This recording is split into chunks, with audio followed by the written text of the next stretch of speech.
तुझी इच्छा पूर्ण होईल। तुझ्या मनात जे काही आहे ते आता घडणार आहे। म्हाळसेला दृष्टांतातून पार्वतीची भेट होणार आहे।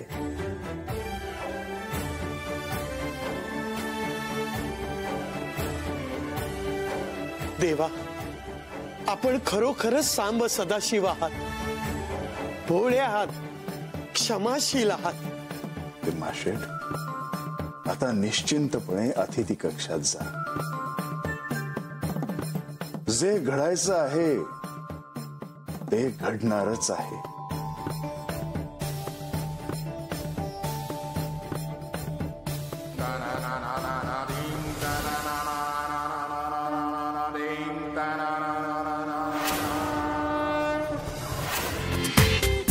पूर्ण एपिसोड पहा झी5 वर।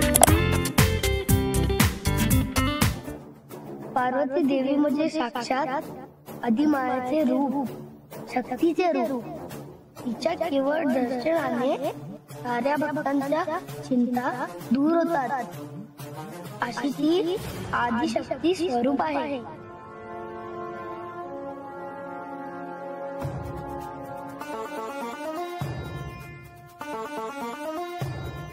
साऱ्या विश्वाची ती माता आहे। विशाल नेत्र, सरळ नाक, मस्तकी मुक्ता फळांची जाळी, मुखी नेहमी सुहास्य, स्वस्थ मुखे भागीरथी, अशी एकमुखी भगवती पार्वती माता। सूर्योदयापूर्वी तुझी आणि पार्वतीची भेट होईल।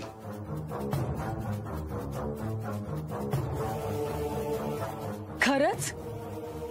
होय, पण आता तुला पडलेल्या प्रश्नांची उत्तर मिळवणं केवळ तुझ्या हातात आहे।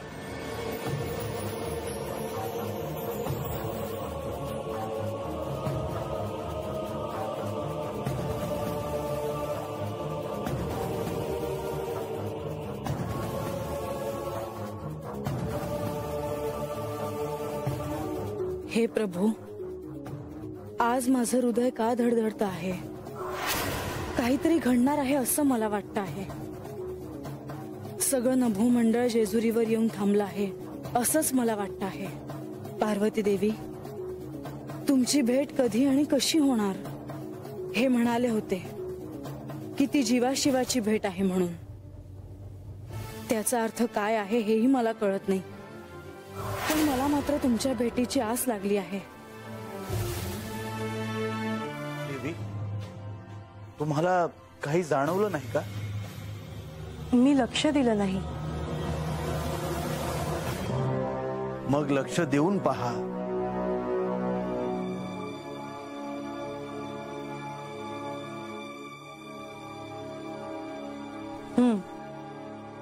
श्री खंडेरायांनी म्हाळसा देवींना दिलेलं वचन आता पूर्ण होत आहे।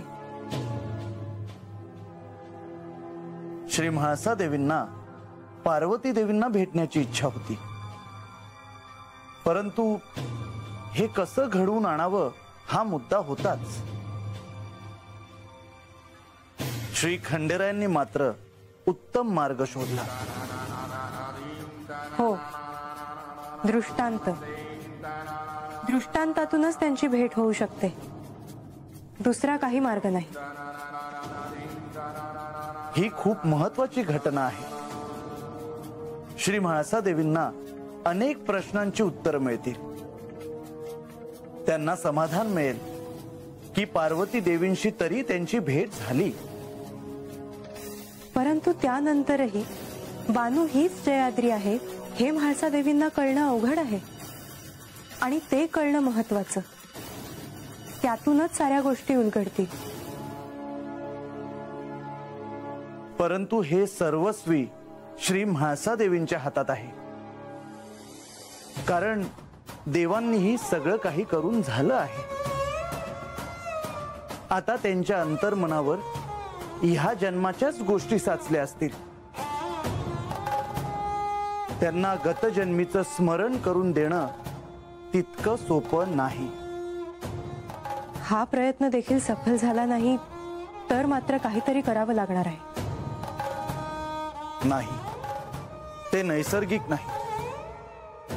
जे स्वाभाविकपणे घडेल ते घडू द्यावं. नाहीतर त्यांच्या अंतर्मनावर जर कसला आघात झाला तर सगळंच अवघड होऊन बसेल. ह्याचा अर्थ बानूला जेजुरी बाहेर काढण्याचा त्यांचा हट्ट त्या ह्या नंतरही सोडणार नाहीत. परिस्थिती बिकट आहे, परंतु काहीतरी मार्ग निघेल. नाही, ह्या वेळी म्हाळसा ठाम आहेत. त्यांना थांबवणं एवढं सोपं नाही. माझा प्रयत्न असाच असेल की बाणाई जेजुरी सोडून जाणार नाही. आणि माझा प्रयत्न असा असेल की तुम्ही आत पडणार नाही. मला ओळखलं नाहीस? याआधी मी तुम्हाला पाहिलं आहे, पण भेट झाली नाही. तुला मला भेटण्याची खूप इच्छा होती ना, आणि श्री खंडेरायांनी तुला शब्दही दिला होता, म्हणून मी आज तुला भेटायला आले.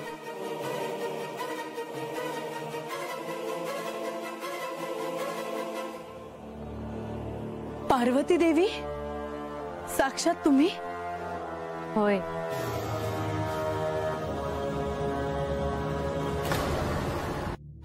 म्हणजे यांनी मला जो शब्द दिला त्याप्रमाणे आज आपली भेट झाली. हो, मलाही तुला भेटायची खूप इच्छा होती म्हाळसा, पण अशी भेट घडण्यासाठी योग असावा लागतो, गुरुकृपा असावी लागते, सद्गुरूंचा आशीर्वाद असावा लागतो. माझे पती, माझे आराध्य, माझे गुरु सद्गुरू हेच आहेत. यांच्या इच्छेशिवाय हे शक्य नसतं, हे मला ठाऊक आहे. मीही श्री महादेवांच्या कडेला बसून त्यांची वामांगी होण्याचा अधिकार या आधीच ग्रहण केला आहे, पण त्याला खूप काळ लोटला. श्री महादेवांची अर्धांगिनी होऊन मी त्यांच्या सोबत कैलासात राहिली आहे. पण या मल्हारी अवतारात, या मार्तंड भैरव रूपात मी त्यांची अर्धांगिनी आहे. देवी, तुम्ही का हसत आहात? तू त्यांची अर्धांगिनी आहेसच म्हाळसा, पण बानूलाही त्यांची अर्धांगिनी होण्याचा मान तू दिला आहे.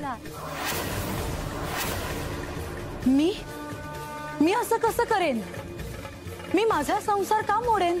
ते घडलं आहे त्याला तूच कारणीभूत आहे.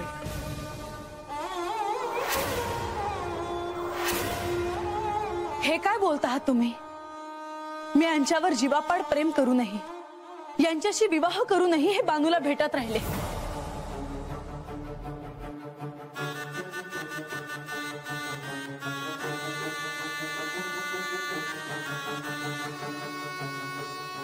तिच्याकडे जाता यावं म्हणून माझ्याशी सारीपाठाच्या डावाचं कारस्थान केलं यांनी.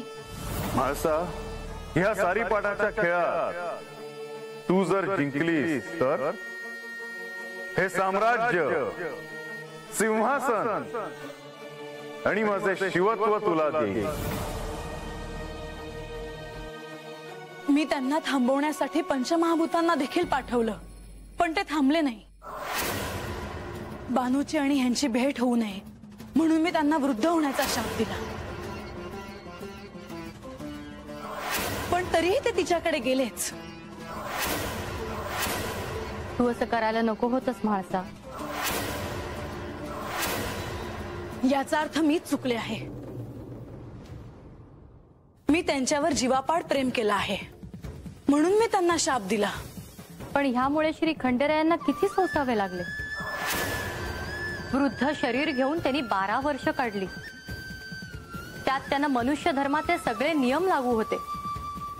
त्यासाठी त्यांना किती कष्ट सोसावे लागले.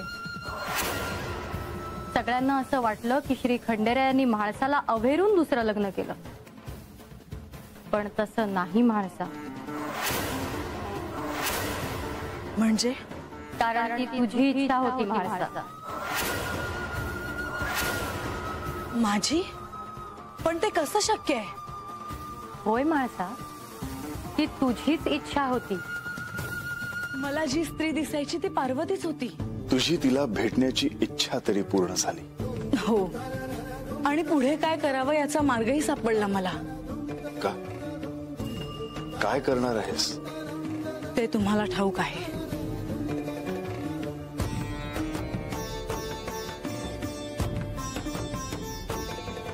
ह्याचा अर्थ असा की अजूनही तू बानूला जेजुरी बाहेर काढण्याच्या विचारात आहेस.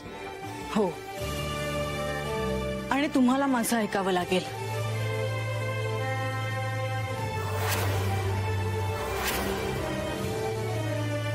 नाही म्हाळसा,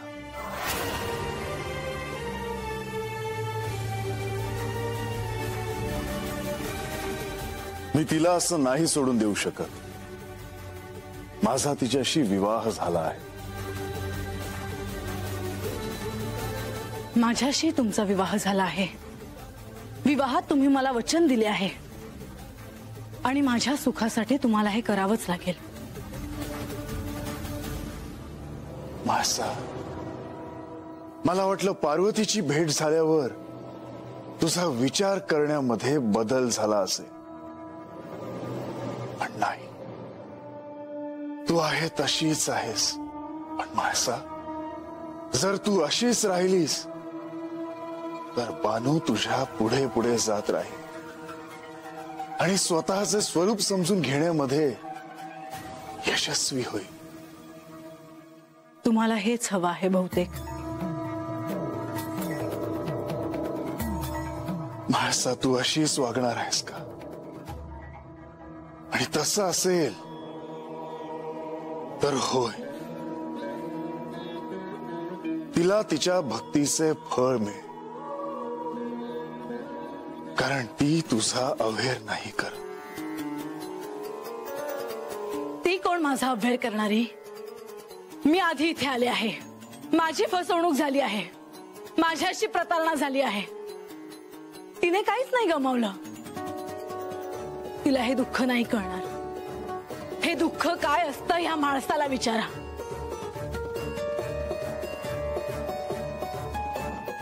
म्हाळसा, हा हट्ट सोडून दे, आणि त्याचा त्रास तुलाच होईल. नाही, एक ना एक दिवस तुम्हाला माझं ऐकावंच लागेल. म्हाळसा, तू स्वतःवर संकट ओढून घेत आहेस. चालेल मला. आता मला कशाची पर्वा नाही.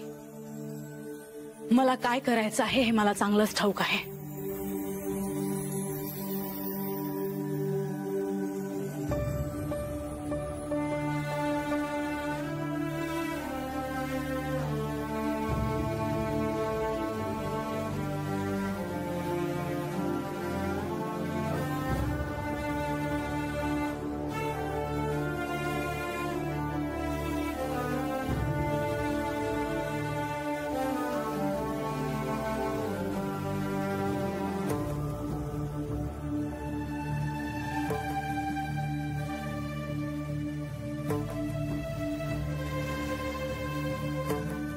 खूप काही नाही मागत आहे मी. खूप साधं सोपं आहे ते. विचार करा. म्हाळसा, तुझी आणि पार्वतीची झालेली भेट ही एक अद्भुत घटना होती. ह्या भेटीनंतर आपण कोण आहोत, आपले मूळ स्वरूप काय आहे, बानू गतजन्मी कोण होती, तिचा आणि तुझा काय ऋणानुबंध आहे, हे प्रश्न तुला अस्वस्थ करतील असं मला वाटलं होतं. पण तसं घडलं नाही. त्यापेक्षाही बानूला तिचे जेजुरीतले स्थान न मिळवून देण्यासाठी तुझ्या मनात विचार घर करू लागले आहेत.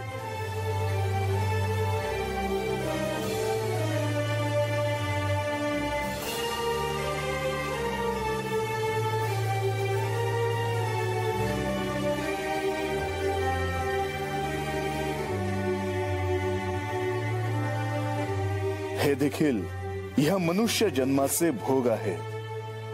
म्हाळसा, यातून तुझी देखील सुटका नाही हे मला कळतं आहे. पण तुझ्या मनात जे काही आहे ते मी पूर्ण करू शकत नाही.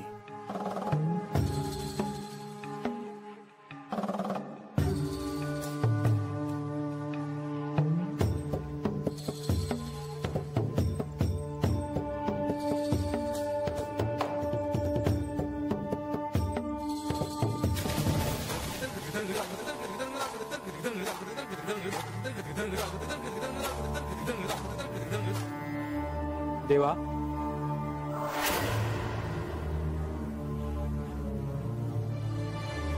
राजवाड्यामध्ये आख्यानाची तयारी सुरू आहे बघा.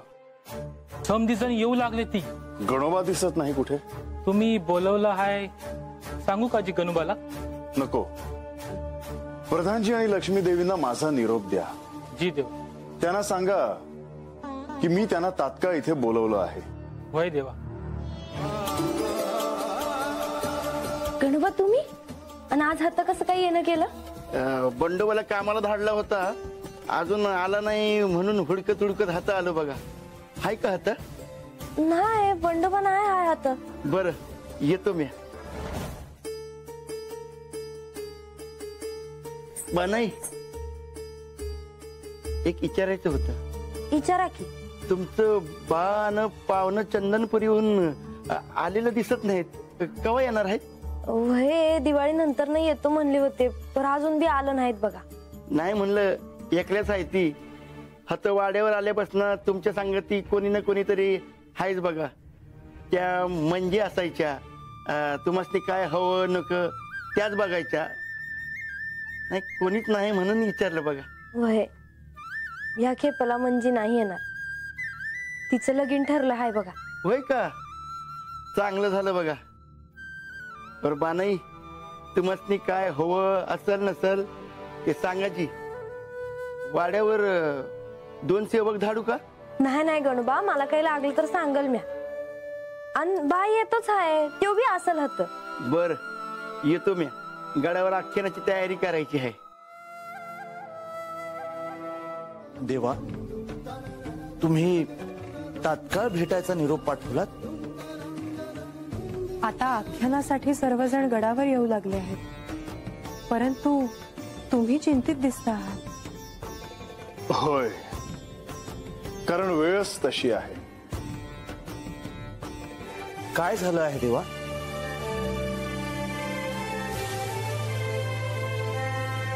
प्रधानजी, लक्ष्मी देवी, अखेर म्हाळसेची आणि पार्वतीची भेट घडली. पण ह्या भेटीमध्ये म्हाळसेला आपण स्वतःलाच भेटतो आहोत ह्याची मात्र जाणीव नव्हती. ती भेट घडल्यावर म्हाळसेला सत्यापर्यंत पोहोचण्यासाठी काही निराळे विचार मनात येतील असं मला वाटलं होतं. पण तसं घडण्याऐवजी अजूनही बानूला जेजुरीत स्थान न मिळावं हाच विचार म्हाळसेच्या डोक्यात घोळतो आहे. परंतु हे शक्य नाही. तेच मी तिला समजवण्याचा प्रयत्न केला, पण काही केलं ती माझे म्हणणे ऐकत नाही. असं असेल तर अत्यंत गंभीर समस्या निर्माण झाली आहे देवा. आणि ह्यासाठीच मी तुम्हाला तात्काळ इथे बोलवणं पाठवलं. आता ह्यातून मार्ग कसा काढावा हे विचारायचं होतं. श्री म्हाळसा देवींचं मन काही करून वळवावं लागेल. हा एकच मार्ग आहे आणि हे कार्य अशा व्यक्तीला करावं लागेल ज्याच्यावर त्यांचा पूर्ण विश्वास असेल, म्हणजेच नारद मुनी.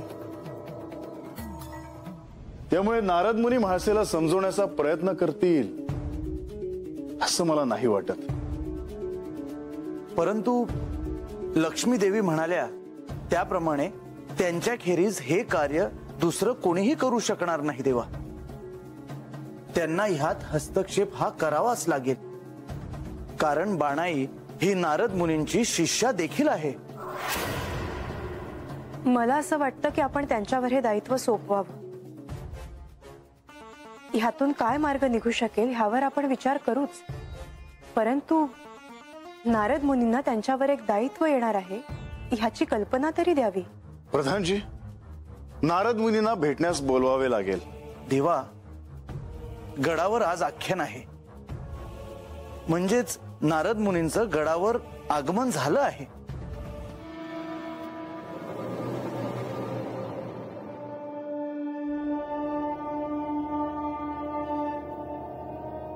नारायण नारायण. प्रभू, आता श्री म्हाळसा देवींनी मला नको ते विचारू नये आणि माझ्या तोंडून नको ते काही बाहेर पडू नये म्हणजे झाले. नारायण नारायण. या मुनिवर, मी तुमचीच वाट पाहत होते. प्रणाम देवी. देवी, आपण मला बोलवणे पाठवलेत. काही विशेष काम होते का?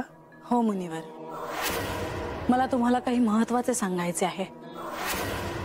माझी आणि पार्वती देवींची भेट घडली. नारायण नारायण. देवी, ही अद्भुत दैवी घटना आहे. परंतु हे शक्य कसे झाले? ह्यांच्यामुळेच मला तो दैवी दृष्टांत अनुभवता आला. हे सारं कसं घडलं हे मला नाही सांगता येणार. तो क्षणच तसा होता. नारायण नारायण. श्री पार्वती देवींचा दृष्टांत ही साधी गोष्ट नव्हे देवी. मुनिवर, मला तुम्हाला एक विचारायचे आहे. नारायण नारायण. काय देवी? मला जरी दृष्टांत मिळाला असला तरी त्याविषयी अजून जाणून घ्यायची माझी इच्छा आहे. प्रभू, माते,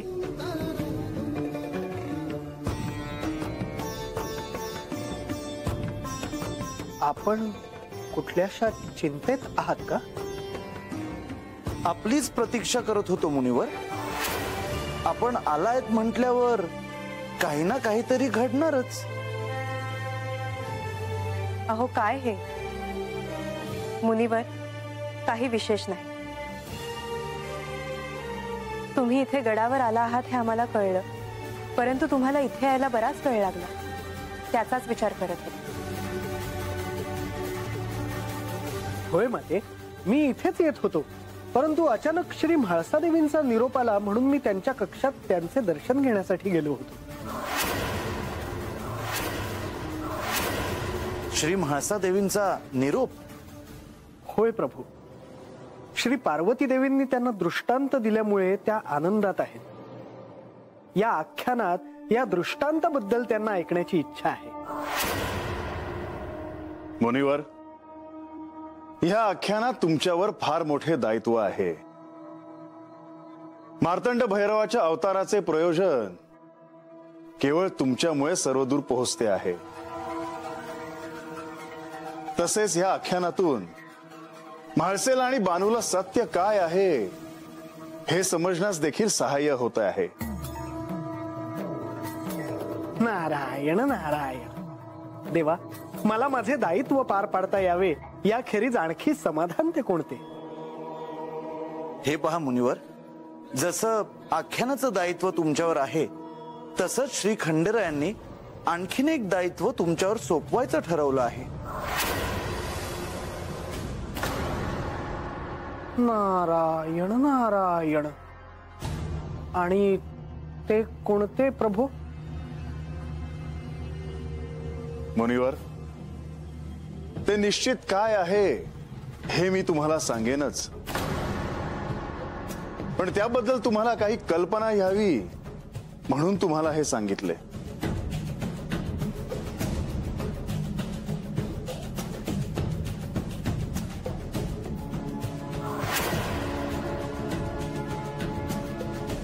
इतकं काळजी करण्यासारखं काय झालं आहे मुनिवर?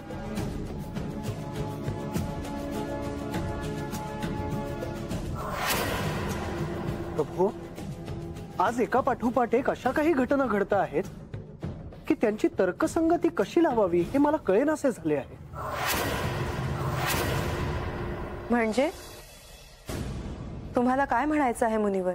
माते, आजवर आख्यानात श्री म्हाळसा देवींनी मला काहीही विचारले तरी मी माझ्या परीने निरसन केले होते आणि यापुढे करत राहीन. परंतु आज मला श्री म्हाळसा देवी म्हणाल्या की त्या सर्वांसमक्ष आख्यानात काहीतरी सांगणार आहे. हे एक. आणि श्री खंडेराय माझ्यावर आणखी एक दायित्व सोपवणार आहेत. याचाच मी विचार करतो आहे. पण म्हाळसा सर्वांसमक्ष असं काय सांगणार आहे? क्षमा असावी देवा, परंतु त्याबद्दल मला काहीच कल्पना नाही.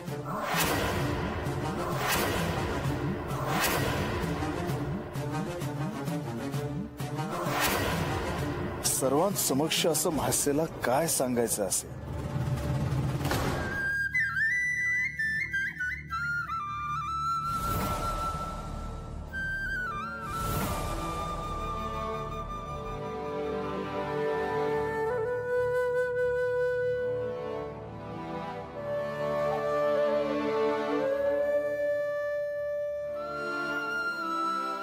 वाड्यात कुणी नाही म्हणल्यावर वाडा वेगळाच वाटतो हाय आज.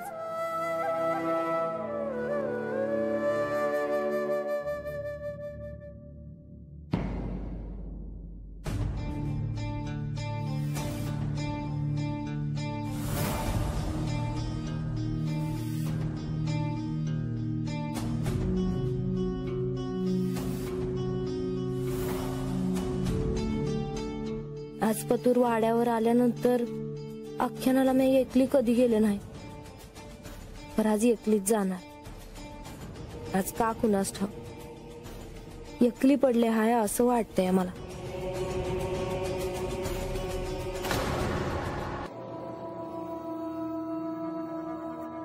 बानाई गणबा आलात जी तुम्ही, बसा.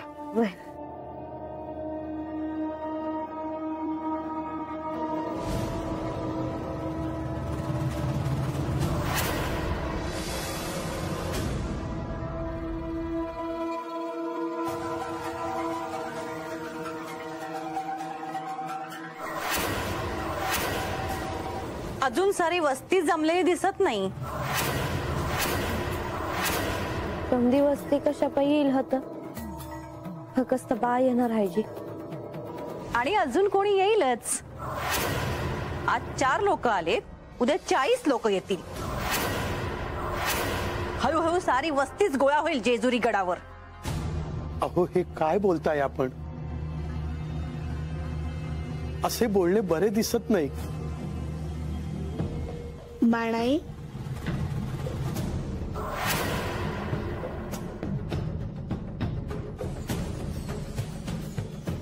लवकरच तुझे वडील गडावर येतील. काळजी करू नकोस. आणि तू एकटी गडावर आहेस असं कधीही वाटून घेऊ नकोस. बघताय ना, हे असं वागून सगळ्यांना आपलंसं करण्याचा बेत आहे हिचा. आपल्या लेकीच्या सासरी तिची सवत पाहून तुमच्या तळपायाची आग मस्तकात कशी जात नाही हो? अहो उगाच काहीतरी बोलून 4 चौघात आपली शोभा करून घेऊ नका. निदान तेवढं सांभाळा.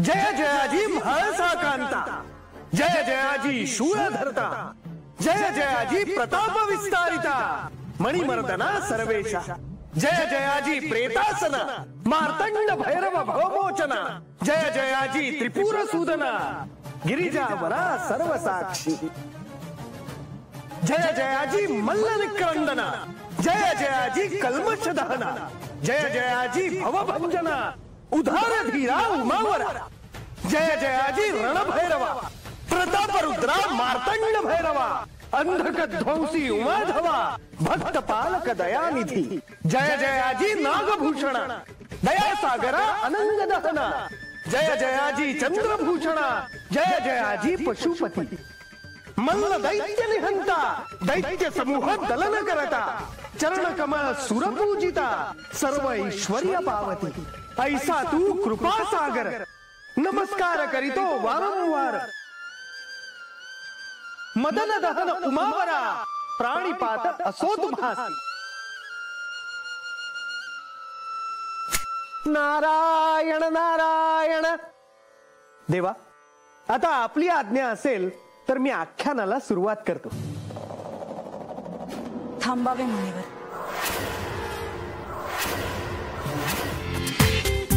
पूर्ण एपिसोड पहा झी5 वर.